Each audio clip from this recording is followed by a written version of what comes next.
வெற்றிவேல் முருகனுக்கு அரோகரா. இந்த வீடியோவில் என்ன பார்க்குறீங்கன்னா, பழனியில் வந்து கிரிவலம் போகிற ஒரு வீடியோவை தான் உங்கள் கூட நான் ஷேர் பண்ணியிருக்கேன்.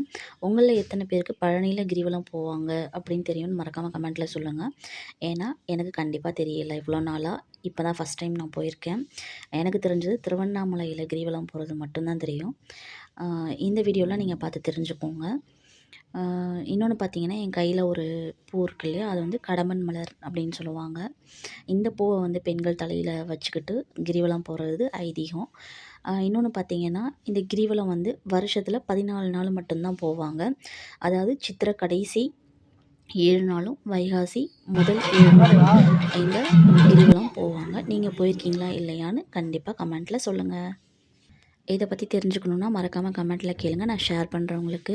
இந்த வீடியோ பிடிச்சிருந்தால் மறக்காமல் சப்ஸ்கிரைப் பண்ணுங்கள். என்னுடைய வீடியோ பொறுமையாக பார்த்ததுக்கு ரொம்ப நன்றிங்க.